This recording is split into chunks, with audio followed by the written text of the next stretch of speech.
By the year 2040, we'll be a majority-minority country. Almost half of Americans at that point will have been born after 9/11. The young adults of the future will remember Parkland and Las Vegas shootings as things that happened in their childhood. But the people tasked with creating the policies that will shape this future, well, the average age of a member of Congress is 60 years old, and the average age of a U.S. Senator is 63. At age 78, President Biden is the oldest president to assume office in the nation's history. 6 sitting senators are over the age of 80. One of them, 88-year-old Iowa Senator Chuck Grassley, just announced he is running again for a 6-year term. Joining us to discuss how this Congress can build the future that everyone else needs is South Carolina State Representative Jermaine Johnson. Thank you for joining us, Representative. Do you believe that voters can get complacent and vote for familiar names that end up leading to these super long tenures in government?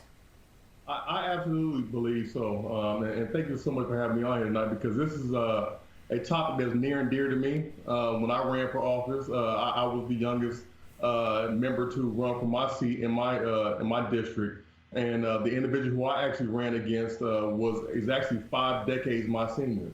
And I do think that members of Congress, they get up there, they get complacent, and individuals who are voters, they seem to see people who have familiar names. They just continue to vote for the same old every single time. And it just becomes an issue that we just, we deal with, that we haven't figured out how to tackle yet. I mean, there is a value, as we all know, to age and experience and the wisdom that comes with that. So where is the boundary line? At what point does a younger generation not only step up to take over, but is allowed to take over?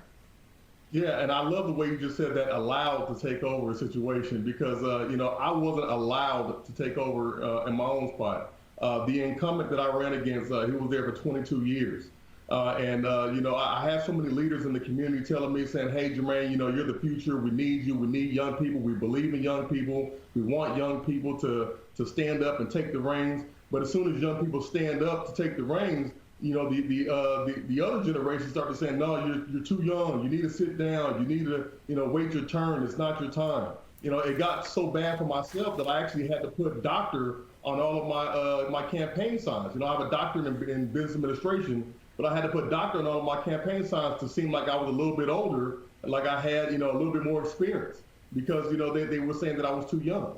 And that's one of the things, we're not allowed to do anything. They say we want the young people to take over. We want the young people to come up here, but, they don't make it very easy. They don't make it very easy for a young person like myself. I announced when I was 34, and I got elected when I was 35, and even that's still young. But we all know that millennials now are in their 40s, and I don't think people even understand, that we really are the future, and it's time for us to take over.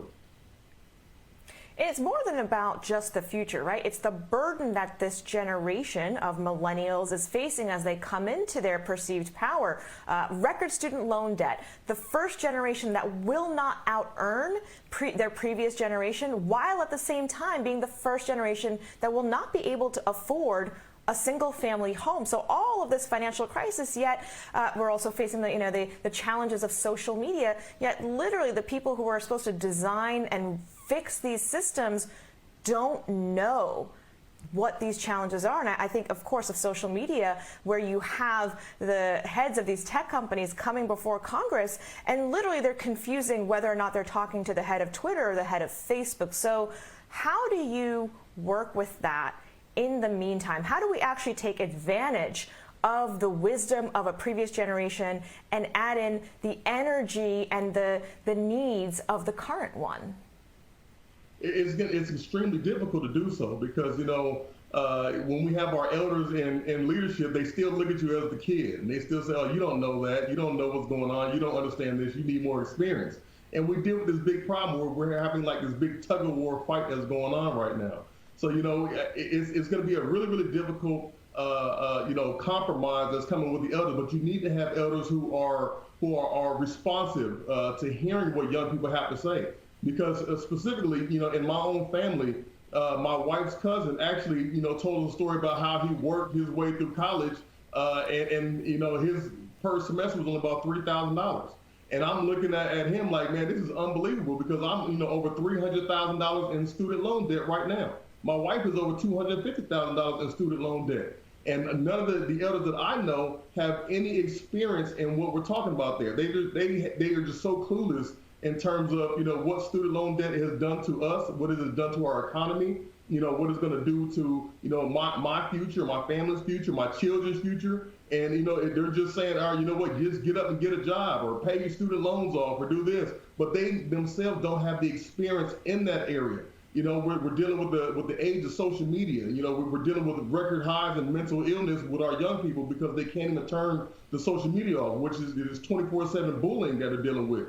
Our elders don't understand that. It's a lot of the things that we're dealing with that, the elder generation, they just don't understand because they didn't live that. They didn't live that specific lifestyle, but it's going to take some that are just open to hearing what we have to say. One of the reasons why I even ran for office was I talked to Congressman Clyburn, and he said, Jermaine, listen, you don't need permission from us old folks to run for office. We need more people like that who are willing to say, you know what, I understand that I want to be here. I understand that I feel like I'm still worth, my weight in gold. I understand that I still have things to add to the conversation. But hey, bring on the challenge. Bring on the challenge. And that's what Congressman Clyburn was telling me.